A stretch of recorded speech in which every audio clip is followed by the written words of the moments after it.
Dude, imagine working at a company. Like, Leo showed me this clip. So imagine working your way through, this guy was a broadcaster. And I know there have been a lot of incidents on this, but there was like a new one that emerged.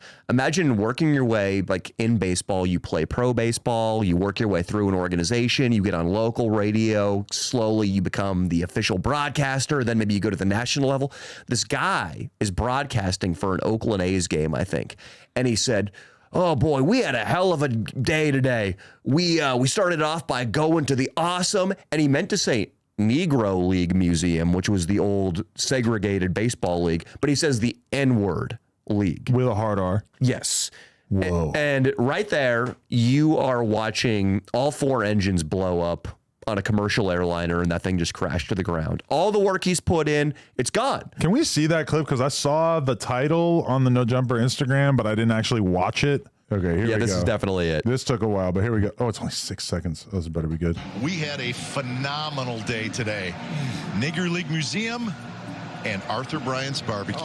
We had a phenomenal day today. Negro League Museum and Arthur Bryant's.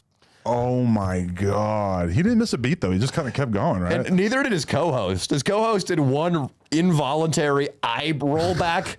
There was one, just a shockwave went through him, but then he bounces back. Look at that beard. That is the beard of a man who's not scared of the N-word. Holy shit. That was fucking wild, bro. Because, you know, that reminds me of the solar panel salesman guy who was pulling up on the woman, and he said, yeah, you got a lot of nice, I think he meant to say neighbors around here or something, right? Mm-hmm. It's pretty similar. And people lived like their life in such fear of accidentally saying it that at some point maybe it'll just come out. Yes, that's part of, I watched The Secret recently, and it talks about that. Things you focus on, good or bad, are brought into your life. That's why sometimes the candidate that everybody hates, like Trump, is the guy who gets elected, because he's sucking up all the energy. There's one word in the English language that you can't say under any circumstances, but a certain group of people says it constantly, and it's in one of the most popular genres of music on a line-by-line basis. So it's always at the forefront of your head, but you can't say it. It's this weird, I'm not saying you should say it, but I get it, though. It's kind of like only a matter of time before somebody who maybe doesn't have all that much skin in the game. I don't know, though. When you think about the... I don't even feel comfortable saying the thing that he meant to say. Negro League. The Negro League. It's historical. Well, so is any N-word, but... Yeah, but I mean... the fact that that he couldn't get that out, like, I don't know, that's tough. I feel for him. It's really he bad. lost his job, I'm assuming. Yes. Yeah. Oh, you want to watch another one? What about the guy from Barstool who said it? Yeah, I want to see that. Yeah, because I never actually saw that either. I read these headlines and then I never actually click it. He said he was rapping, though. He said it with like an A. Yeah, Barstool Sports N-word, because Dave was pretty salty. Oh, look at Media Matters is the one who wrote the fucking article about it.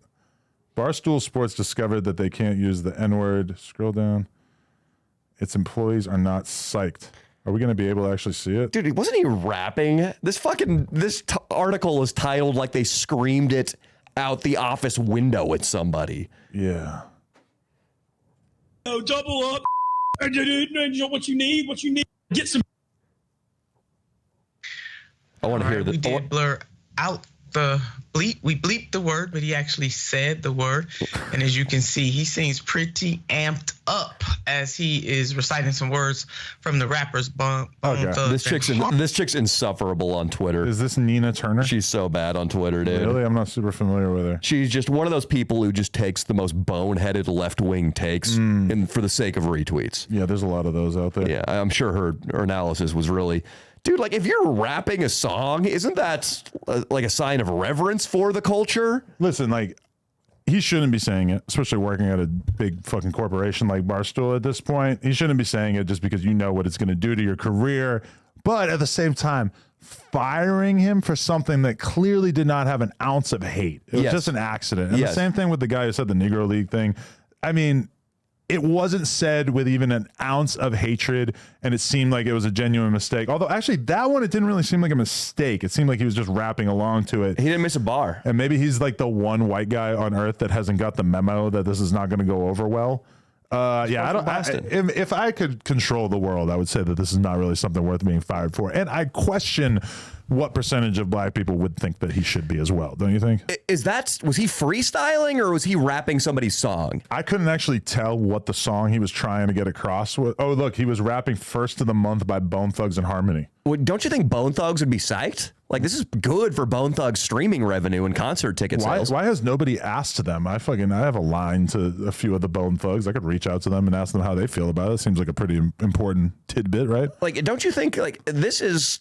Do you really think Bone Thugs would have an issue with a guy being a fan? Like, he's so drunk, he's just rapping along with... He knows it word by word. And see, that's the thing. Even is that word. I promise you, the Bone Thugs, as well as every other rap group on earth, if you tour all over the country, all over the world, it is 100% your lived experience performing your songs and having an audience of, largely white people yell them back at you with the N-word included. I remember seeing Pusha T in 2004 and he actually made a big joke out of it. And in between songs was like, damn, I'm from Virginia. I come to New York City. I got all these white people screaming the N-word in my face. And he made a joke out of it, but he wasn't pissed off about it. Obviously these are the people who are paying his fucking bills.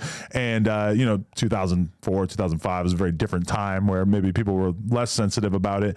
But I remember when I first started to really go to rap shows that there was a few white rappers around, and I realized that when they were singing along to their friends' songs when they were on stage, they would move the mic away from their mouth and not even move their mouth at all during the N-words because they knew that it was so likely that somebody was going to film it and take it out of context and say, haha, look at you racist.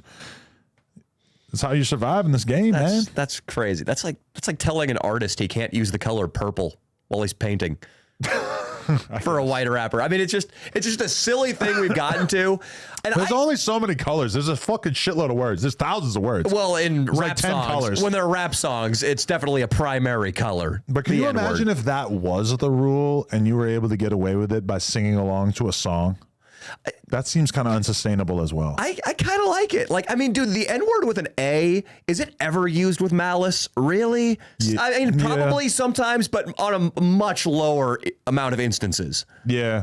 I don't know. All I know is that both of these seem like kind of bad reasons for people to get fired. That Mintz guy, Ben Mintz, he was a big deal at Barstool too. I remember seeing him on camera for years and years and years.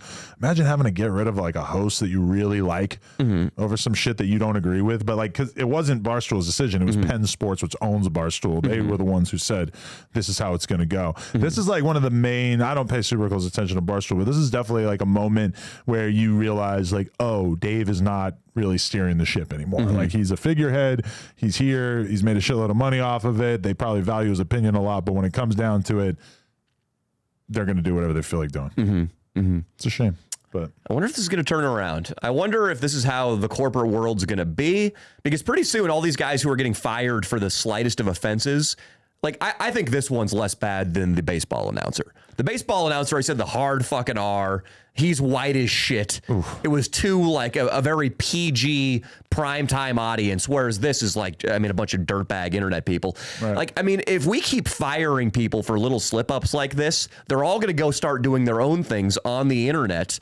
And then pretty soon the mainstream media is only going to consist of people who have never done anything wrong in their entire life and who are also completely untalented too, and that's the vibe that you get when you watch something like SNL or an awards show that's on TV or whatever. Oh, these are the people who were, smart enough or, were thinking about their future enough that they never fucked up. Yeah. They never got too drunk at the bar and smacked somebody's ass, which could be the end of your whole career. They never, had a, adulterous relationship where they, said some untoward things to the person and then ended up getting leaked, whatever. All those people at those award shows, SNL, whatever it is, they are fucking walking on eggshells because they know that they just need to fuck up a little bit and they're out of there. This has been a clip from my new podcast, Sledge Lords with Danny Mullen. We're dropping a new episode every week, so either hit the link in the description or search up the Adam 22 channel on YouTube. Appreciate you guys.